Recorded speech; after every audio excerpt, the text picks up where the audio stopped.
What's up, Internet people? I'm Pluto, and today I'm going to be reviewing The Nightmare in the Mirror in the Decktective series of games. These games are made by DV Giochi. I might not be pronouncing that correctly. Basically, it's a mystery in a deck of cards, and you play as the detective or detectives, and you're trying to solve the mystery. It's a game for 1 to 6 players, and I guess you can be ages 12 to 99. It doesn't have a difficulty rating that I can find, but it says it should take you about an hour to play, which it did take me about an hour to play. I played by myself. I wouldn't recommend it. I've played these kinds of games before, and they're a lot more fun in a group of people. And I will get into the reasons why in a little bit, but let me sort of explain the premise of the game and talk a little bit about how it's played. So, the premise of this game is that a woman named Danielle Dove has gone missing. She seems to have been kidnapped, and your job is to figure out where she is and why she was kidnapped and save her, basically. So inside the box, you get this little baggie of 7 plastic clips and a deck of cards.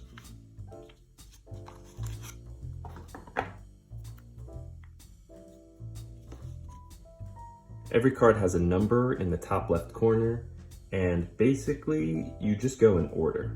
If you're playing with a group of people, you take turns drawing cards. One interesting feature of these games is that you are meant to put the bottom of the box inside the lid, and then throughout the game there are going to be cards that have pictures on them, and you'll be asked to place them in the gap between the lid and the bottom of the box. And in doing so, you kind of construct a 3D crime scene, which is interesting, but because it's so small, once you have all 6 cards in place, it's actually kind of difficult to be able to see what's on them. So it's a neat idea. In practice, I'm not sure how effective it is really. So as you play, your setup might look something like this. This is the crime scene that is not yet fully constructed. You've got some amount of cards that have been played, so they're face up, and this pile is your archive. You're not allowed to share what's on the cards in your hand with the other players in the game, but you can tell them the title. There's a title at the top of each card, and you're allowed to share that. That becomes sort of interesting if you're playing with a group, because you can decide as a group what sounds like it might have interesting or important information on it based on the title. So if someone has a card called The Neighbor and you have a card in your hand that has something to do with the neighbor, then that might be something that you want to learn more about. So you can sort of decide as a group in that way which cards are important to play versus which ones can just go into the archive. When it's your turn, you can decide to either play a card, in which case everyone who's playing with you can see the information on the card and read it. Or if you think it's not important to the investigation, you can put it in the archive pile.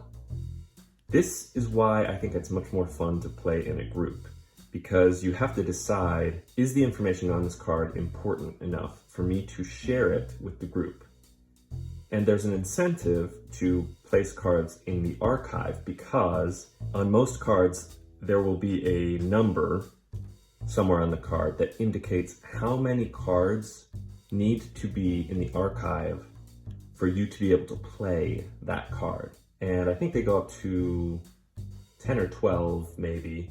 So you need to keep putting cards in the archive to be able to share any cards with the rest of the group. You're not allowed to tell people what was on any of the cards that you put in the archive until the very end of the game, and then you're allowed to share with the group what information was on the cards in the archive, but you're not allowed to pick them up and look at them. So you have to just try to remember. But you can review all the cards that have been played. Every now and then you'll pull a card and reveal a plot twist. So there will be something printed on the top of the top card in the deck. At that point, you'll be asked to flip the card over and read the information on the card.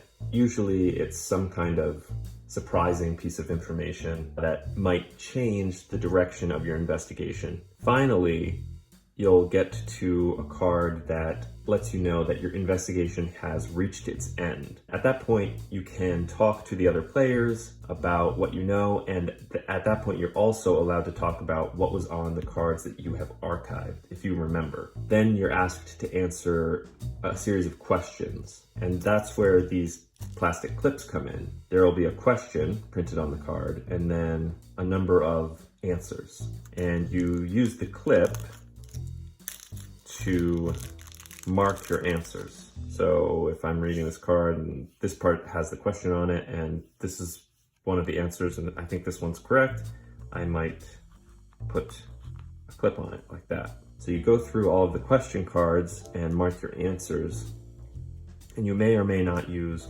all of the clips available to you.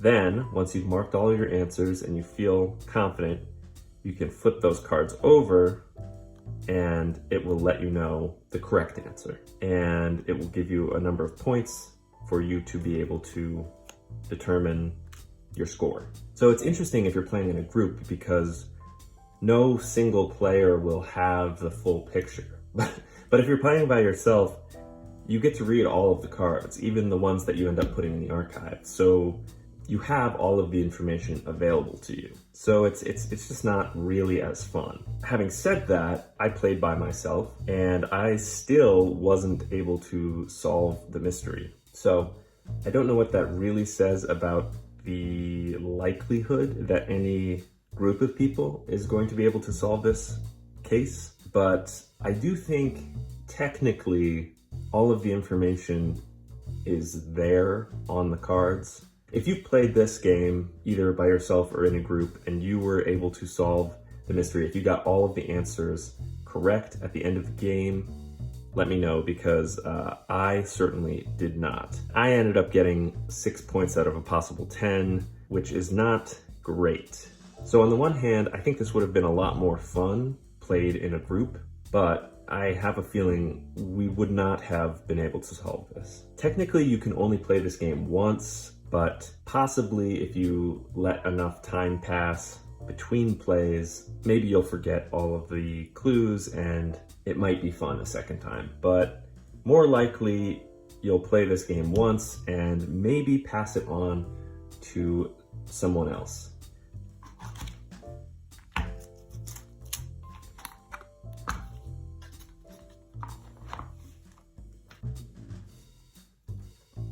So all in all, I think this is a pretty neat game. I feel like it is technically possible to solve the mystery, even though I think it would be difficult to do so. If I were going to give this game a rating, I'm going to give it a 7.5 out of 10.